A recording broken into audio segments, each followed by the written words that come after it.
He returned to his hometown. After 40 years, what he found left him in tears. John hadn't been back to his hometown in 40 years. Before we begin, make sure to subscribe if you love meaningful stories, and let me know in the comments where you're watching from. I really enjoy seeing where these stories travel. The decision to return wasn't an easy one. The memories of his youth, the place where he grew up, had been tangled with too many regrets. He had left when he was young, with nothing but a suitcase and dreams of a bigger life. And for 40 years, he never looked back. He built a life in the city, work, friends, a family, and he kept moving forward, never once considering what might have been waiting for him in that small town. But now, for reasons he couldn't fully explain, the pull to return was too strong to ignore. He hadn't thought about it much, but the passing years had a way of making things feel unfinished. The call came in the middle of the night, a letter from an old friend, a message about a reunion. And suddenly, John found himself with a plane ticket in hand, heading back to a place he had long since forgotten how to call home. The flight was short, the hum of the plane only amplifying the questions in his mind. What would he find? Would anything still be the same? Would the town even recognize him after all these years? As the plane descended, John looked out the window at the familiar landscape below. The town was smaller than he remembered, a cluster of houses dotting the green landscape, the streets winding like memories he had tucked away for so long. He hadn't been back since he was 18, and now, at 60, he couldn't help but wonder how much of his past still lingered here. The streets were narrower than he remembered, the houses smaller. But somewhere in the back of his mind, he knew he had to face what he had left behind. The moment the plane touched down, he felt something he couldn't quite explain, a mix of excitement, fear, and nostalgia. The kind of emotion that rises when you know you're about to step into something unfamiliar, even if it's something you once knew so well. He gathered his things, walked off the plane, and into the terminal. He could see the faces in the crowd, all of them strangers and yet somehow familiar, like people he had once known and lost touch with. John grabbed a rental car, an old sedan that reminded him of the ones he used to drive when he was just starting out. He didn't need a map. He knew the way, even after all these years. He followed the winding road, past the fields and forests, the places he had driven through countless times before, but now they felt different. Everything felt different.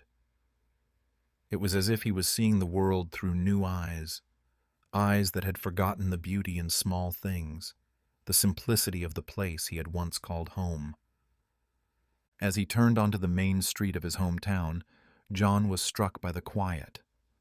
The buildings were older than he remembered, but they still held the same charm. The town square, the post office, the diner.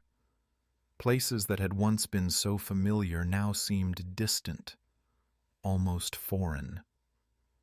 He could see the faded sign of the diner he used to visit, the one his parents had taken him to every Sunday after church. The windows were still the same, and the door creaked as it opened, just like it had all those years ago. He walked in, and the bell above the door rang with a sound that echoed in his chest. It was like stepping back in time. There were a few people sitting at the counter, talking in low voices, but when John stepped inside, everything went quiet. The familiar faces turned to look at him, eyes squinting as they tried to place him. The years had changed him, but they hadn't erased the memories. They knew him. They knew who he was. One of the men, an older figure with gray hair and a worn smile, stood up and extended his hand. "John, is that really you?" John didn't answer right away. He just looked at the man, trying to place the face. It took a moment, but then he recognized him. Jim, the man who had been his best friend in high school, the one who had always been there when he needed someone to talk to. "It's been a long time," John said, his voice thick with emotion. "I didn't think I'd ever come back." Jim smiled and clapped him on the shoulder. "Well, we're glad you did." As they sat down, Jim started talking about the town, about how things had changed over the years. John listened quietly, not sure if he was ready to hear all of it, but feeling a strange sense of comfort in the familiar rhythm of Jim's voice. But even as they spoke, John couldn't help but feel the weight of all the years that had passed. What was he really hoping to find here? What had brought him back after so long? He wasn't sure yet, but as the conversation drifted and the old memories began to flood back, he realized one thing. He was here for a reason. And whatever he found in this town, whatever had changed, and whatever hadn't, it was time to face it.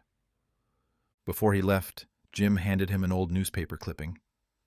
"You might want to read this," he said with a knowing look. "It's about your family." John stared at the clipping, his heart racing. He hadn't expected this, hadn't expected to find anything tied to his past, not like this. But as he held it in his hands, he felt the weight of everything that had been left behind, and everything that was waiting to be uncovered. John sat at the counter of the diner, the faded newspaper clipping still in his hands, his heart racing. The words on the paper were blurry at first, but as he focused, they began to make sense. The headline read, "Town honors the memory of John Davis Sr." Below it, a picture of his father, standing in front of the old hardware store with a smile on his face. John had almost forgotten how the town had once adored his father. He had been a fixture in this town, always there to lend a hand, to fix a broken fence, or share a laugh. He had been a man of the community, and John remembered the way people would stop to talk to him whenever they passed by, the way his father's presence had filled every room with a certain warmth. But that warmth had been gone for years. John's father had passed away suddenly, leaving John with a lifetime of unanswered questions. As John stared at the picture of his father, memories flooded back.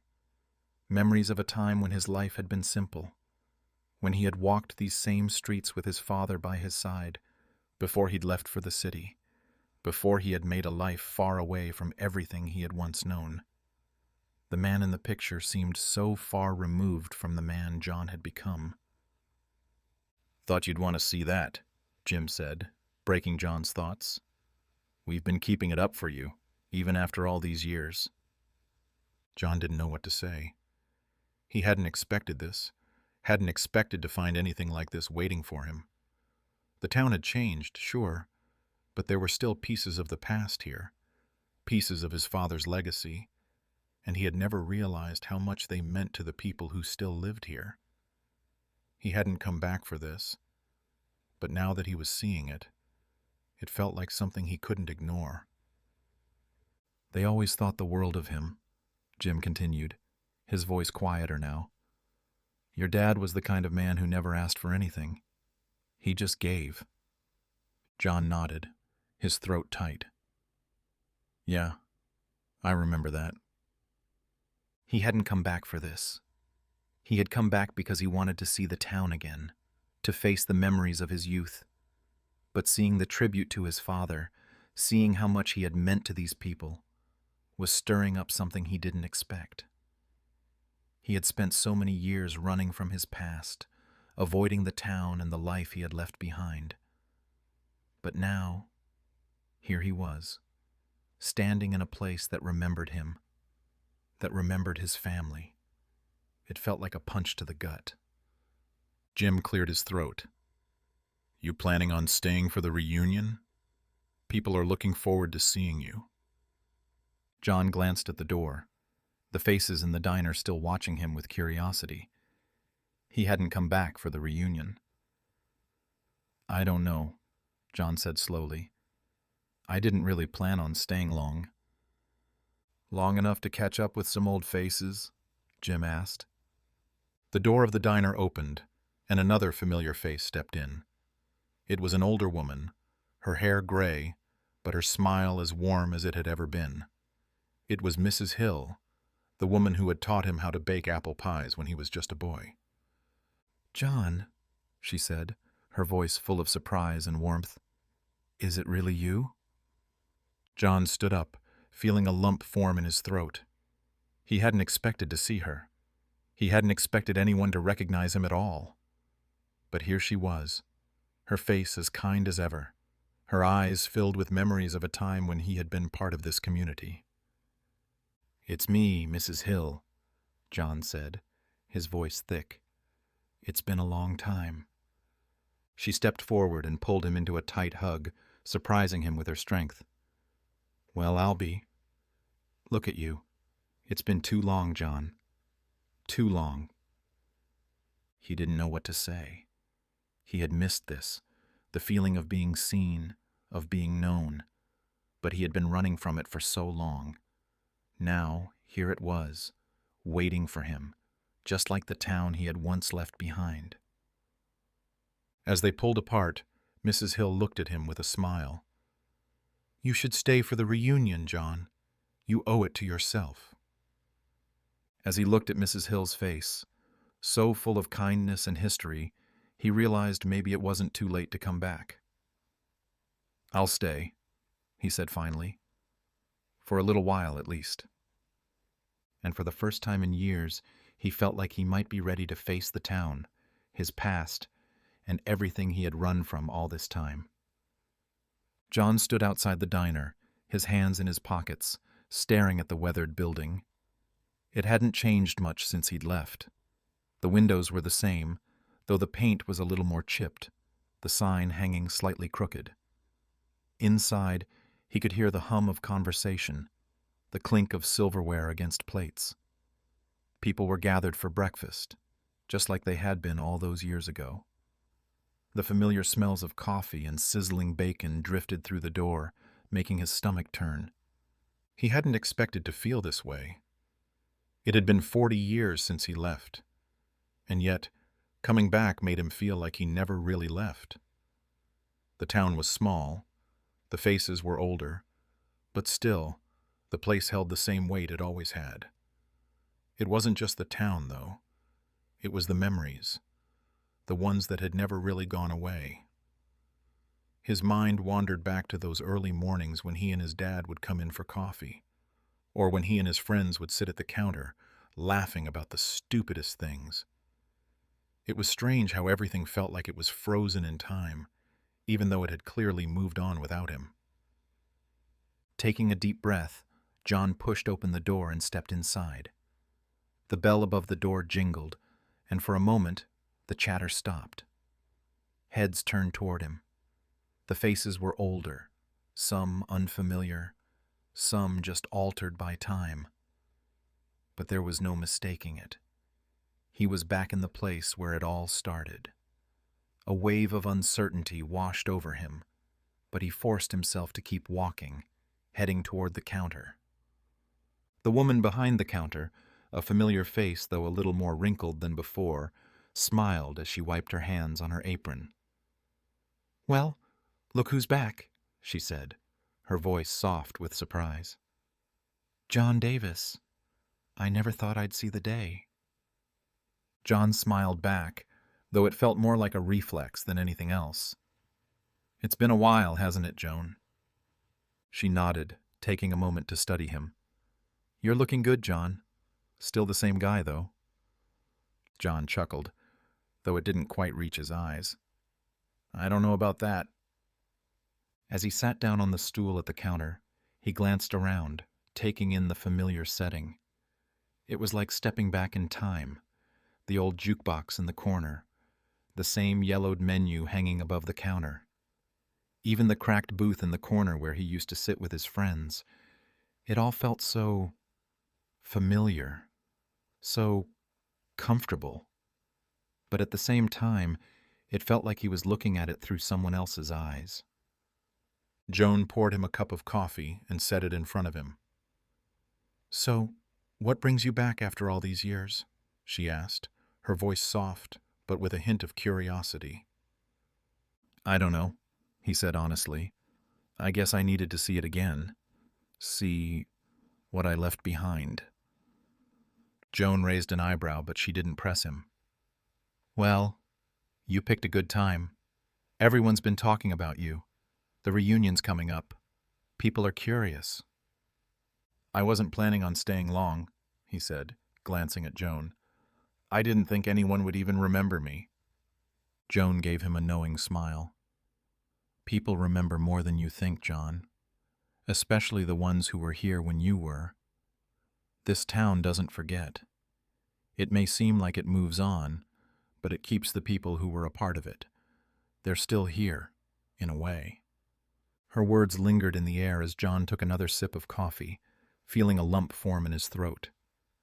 The town had kept its memories. It had kept him, even if he hadn't been around to witness it. The thought was both comforting and painful. As the morning wore on, the diner slowly filled up with more faces, more familiar strangers. People waved at him from across the room, but no one approached him yet. He could feel the curiosity in the air, but no one was pushing. They were waiting for him to make the first move. Eventually, Mark, an old friend from school, came in. He walked straight up to John, his eyes wide with surprise. "John Davis," he said, almost laughing. "I never thought I'd see you back here." John stood up, and the two of them shook hands, a long moment of awkwardness before they both relaxed. "I didn't expect to be back either," John admitted, with a half-smile. Mark sat down beside him, looking at him with that familiar smile. "Well, it's good to have you back. You know, the town's changed a bit, but not too much. We all still remember you." The town had changed, but it hadn't forgotten him. As the conversation drifted into familiar stories from their youth, John felt a weight lift off his shoulders. Maybe this place wasn't as far behind him as he'd thought. Maybe coming back wasn't such a mistake after all. For the first time in a long time, he felt like he was where he was supposed to be. The morning after John's first day back in town, he found himself standing in front of the old hardware store, the place his father had worked for years. It had been closed when John left, but he remembered how it always smelled of wood and fresh paint. He could still hear the sound of his father's voice behind the counter, the low hum of a radio playing softly in the background.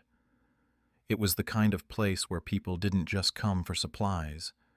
They came for the stories, the advice, the company. John had never thought much about it when he left. His father had run the store with quiet pride, never boasting, always working.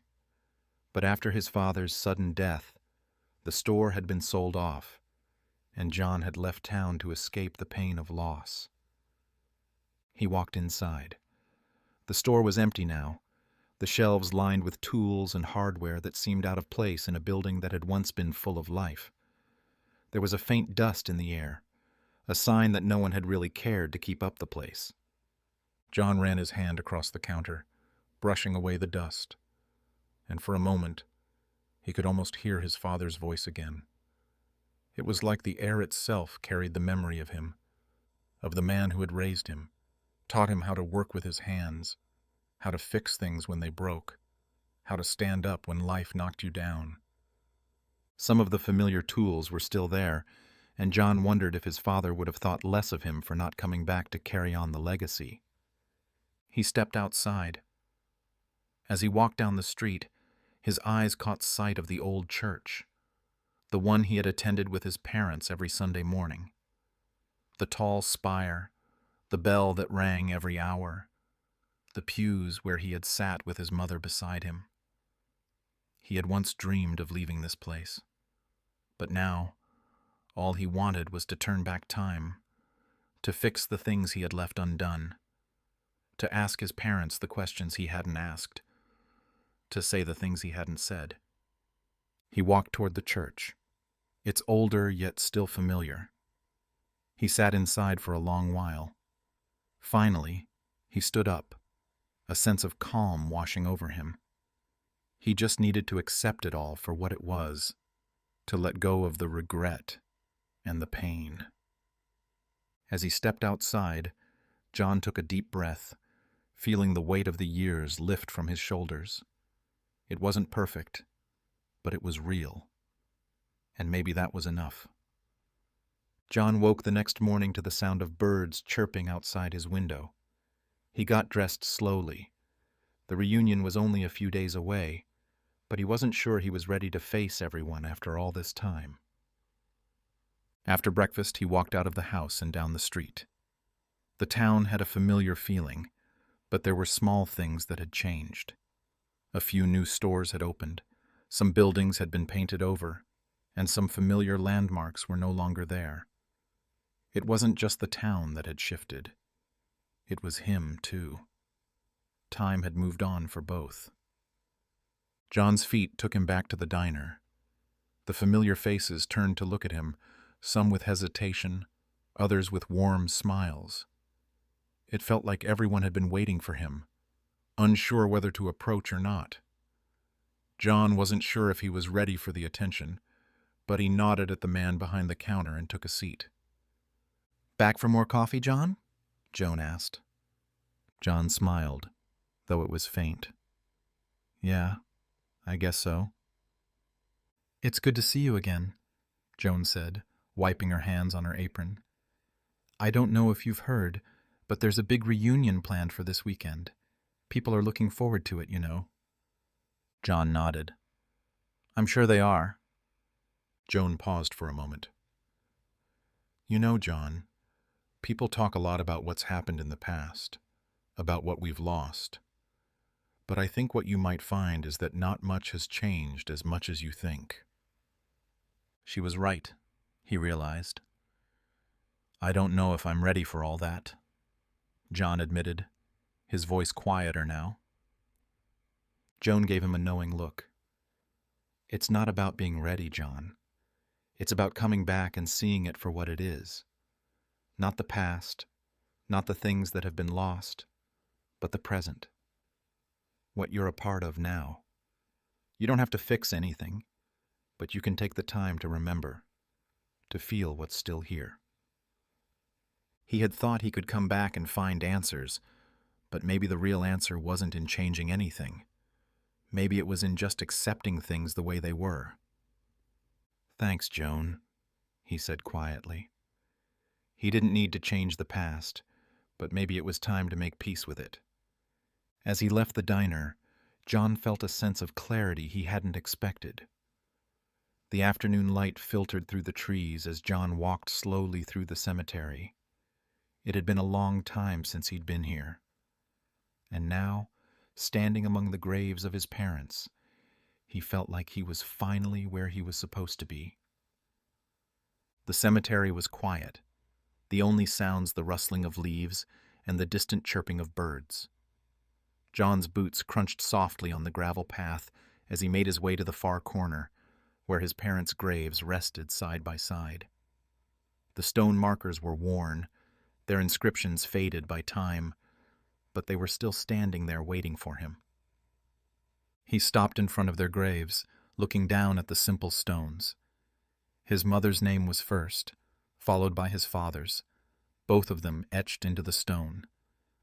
"Beloved parents," the inscription read. The words seemed too simple, too small for the people they had been, but they were all that remained now. John's throat tightened as memories began to flood back. The quiet mornings when his father would sit at the kitchen table, reading the newspaper, the smell of his mother's cooking filling the house. He had taken so much of it for granted, assuming there would always be time for more. John knelt down, his knees creaking as he settled beside the grave. He ran his fingers over the cold stone, tracing the names. There were no grand gestures, no dramatic apologies. It was just him, alone in this place, finally facing the loss he had been avoiding for so long. "I should have been here," John whispered. "I should have said goodbye. I shouldn't have waited so long." There was no anger, no resentment in the air, just the quiet weight of a lifetime spent apart. He hadn't come here to beg for forgiveness. He had come to say what he had never said, to let go of the guilt that had been holding him back for years. "I'm sorry," John said again. "I didn't know what I was doing. I thought leaving would be easier. I thought moving on would fix things. But I didn't realize how much I was leaving behind. I don't know if you can hear me, but I'm here now. I don't know what you would have thought about everything I did, but I hope you'd understand. I hope you'd understand that I did what I thought was right. But I was wrong." John sat there for a while. He didn't need their approval, didn't need them to forgive him. He just needed to say it out loud, to finally let it go. He looked down at the graves one last time, then took a deep breath. He wasn't sure if the weight of the past would ever fully disappear, but he knew he didn't need to keep running from it anymore. He could carry the memories without letting them control him. He made his way out of the cemetery. The reunion was still ahead of him, and there was a part of him that still wasn't sure if he was ready. But he knew now that whatever happened, he wasn't doing this alone. Not anymore.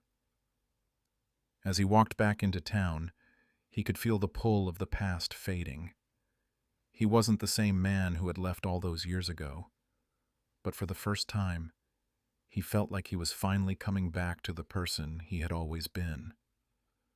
John walked into the high school, the familiar smell of old books and polished wood filling his nostrils. It had been so long since he'd set foot here, but stepping through the door, everything seemed to fall back into place. The school had changed, but there were enough traces of the past left to make it feel like it hadn't been so long since he'd been a student here. The walls still held the school's trophies, old photos of past teams and class portraits. There was the trophy case by the entrance, still full of awards, even though many of the names were from years ago, long before John's time. He made his way to the main office. He hadn't planned on seeing anyone, but there was something about being in this space again that made him want to connect with it. Maybe, he thought, it was time to face the people who had known him before everything changed. When he entered the office, the woman behind the desk looked up. She was older now, her hair graying at the edges, but John immediately recognized her. Mrs. Peterson. She had been his history teacher. He hadn't expected to see her. He hadn't expected anyone to still be here from that time. "Well, if it isn't John Davis," Mrs. Peterson said with a smile. "I should have known you'd come back here eventually." John hadn't expected the warm welcome, but there it was. "It's been a while," he said. "It sure has," she replied, standing up to give him a quick hug. "I'm so glad you stopped by.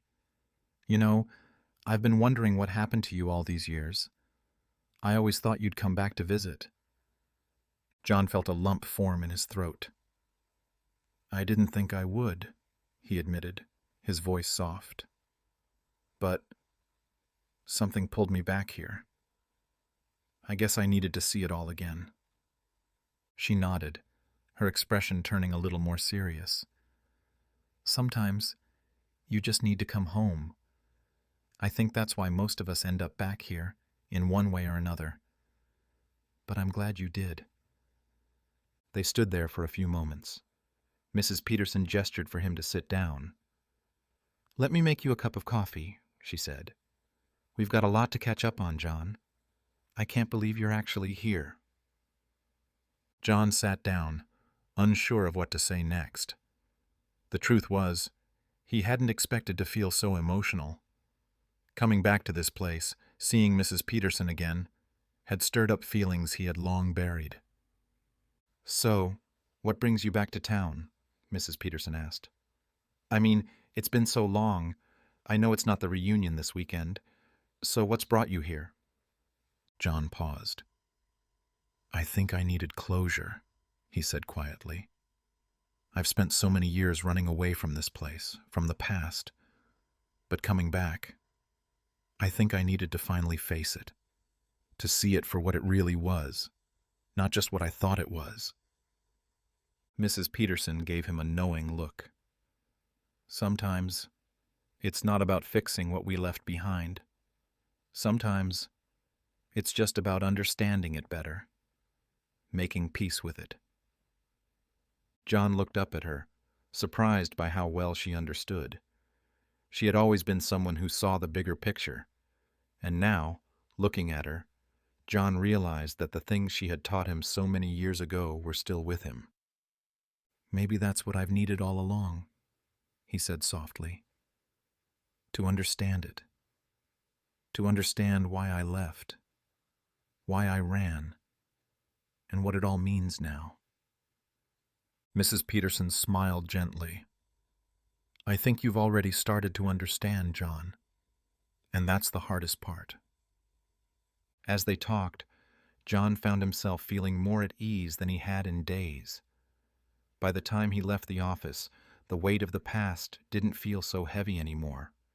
It was still there, yes, but it was part of who he was now.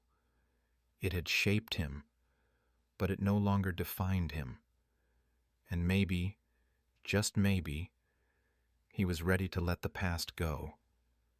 John woke up early the next morning.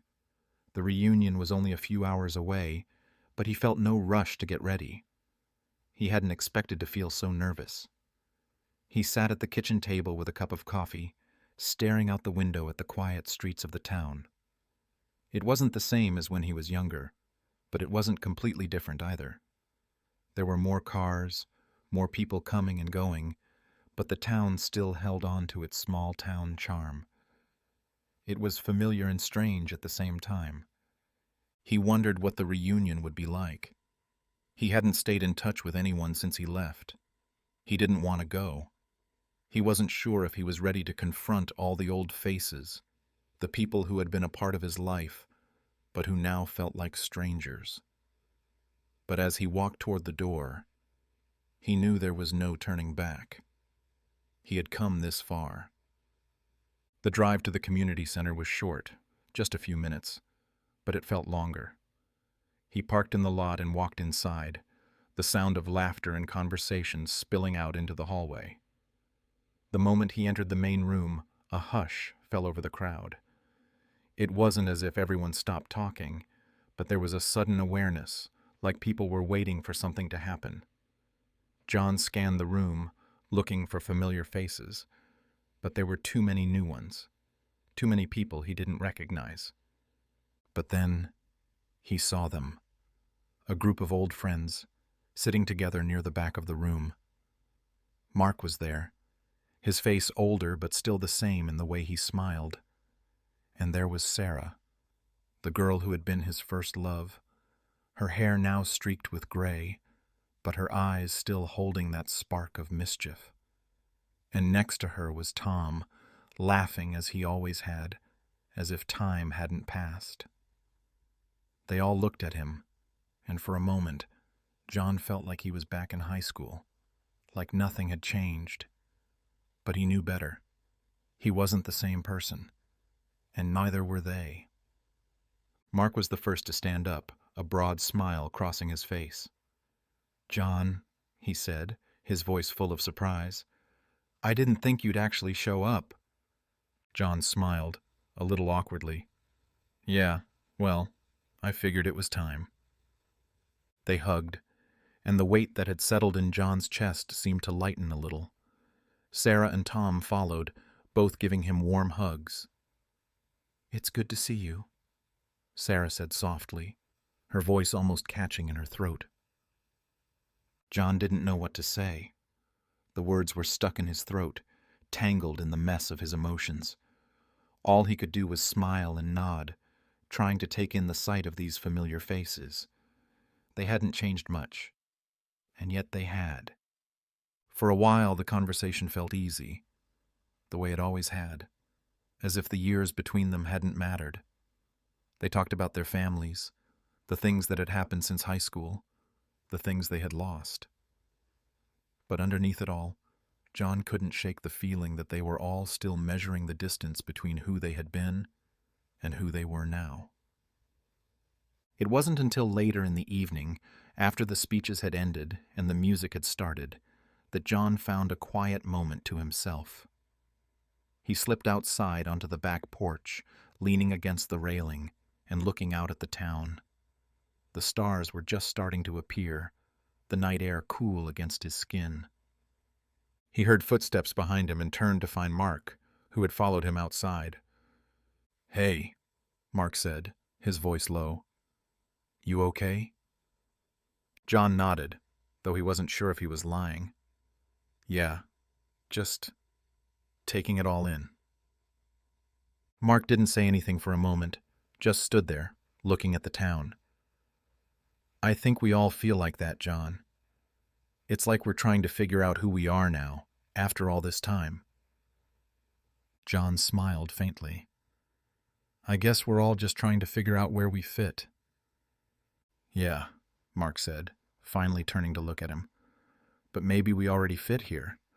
Maybe we just didn't see it before." John didn't respond. As the music played in the background and the sounds of laughter drifted through the open windows, John felt the weight of the past begin to lift, just a little. Maybe it was enough to be here, in this moment, with the people who had once been his world. The evening had been full of laughter and stories, but it had also been full of moments where he wasn't sure where he fit. Old friends had greeted him like he had never left, but there were still gaps, spaces where things had been left unsaid, where the years of absence had created a silence that couldn't be filled by words alone. He had come back to this town thinking he was searching for something. Maybe it was answers. Maybe it was closure. But now, standing here at the end of the night, he realized that what he was looking for wasn't something he could find by looking at the past. It wasn't in the streets, the houses, or the people. It was within him. The town had changed, and so had he. But the truth was, he had never really left. It had always been a part of him. "John?" He turned at the sound of his name, finding Sarah standing behind him. She looked the same, though the years had added a quiet wisdom to her eyes, something deeper that he hadn't noticed when they were younger. She was still smiling, but there was something softer in the way she looked at him now. "Hey," John said, his voice a little hoarse. "I was just thinking." "I can see that," she said, stepping closer. "Are you okay?" John hesitated, unsure of how to put into words the feelings that were swirling inside him. "I'm not sure," he admitted. "I didn't expect to feel like this. I didn't expect to come back and feel like I'm not who I used to be." Sarah nodded, understanding in her gaze. "You've been gone for a long time. And we've all changed, John. You're not the only one." He looked at her, a question on his lips, but before he could ask, Sarah continued, "But you know, I think we're all just trying to figure out where we belong, where we fit. I think we've been waiting for you to come back so we could figure it out together." John was quiet for a moment, absorbing her words. He had left this place thinking he needed to build a life somewhere else, but he hadn't realized how much of that life had been tied to this town, to these people, to his parents. He had run for so long, convinced that he was escaping something. But now, as he stood here with Sarah, he understood that what he had been running from wasn't the town or the past. It was himself. "I didn't know what I was running from," John said softly. "I thought I was chasing something better. But now, I don't know. I think I was just running from the things I didn't want to face." Sarah smiled gently, her eyes full of compassion. "It's never easy to face the things we've left behind, but I think that's the only way forward. You don't have to do it alone, you know." John looked at her, feeling a deep sense of gratitude. "I don't know what to say." "You don't have to say anything," she said. "You just have to be here. That's all anyone really wants." For the first time that night, John felt something click inside him. He had spent so much time searching for answers, for something to make the years of absence feel worth it. But now, standing here with Sarah, he realized that maybe the answers weren't something he could find in a single moment, in a single conversation. Maybe the answers had always been there, hidden in the memories, in the people, in the place that had shaped him. "I think I'm ready to stay," John said, the words coming more easily than he expected. "I don't know if I'll ever completely understand everything, but I think it's time I stop running." Sarah's smile widened, and for the first time, John felt like he was finally home. The reunion wasn't just about seeing old faces or reconnecting with people from his past. It was about finding himself again, in a place that had always been there, waiting for him to come back. "You're home, John," Sarah said, her voice soft but certain.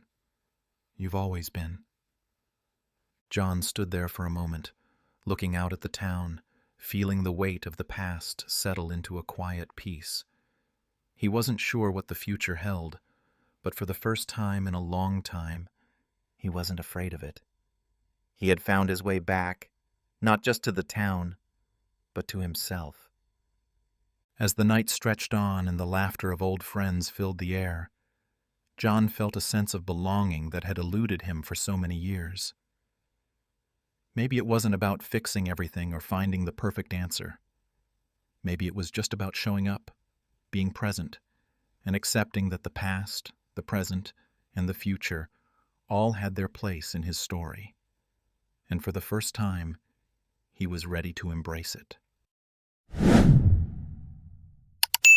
Thank you for watching.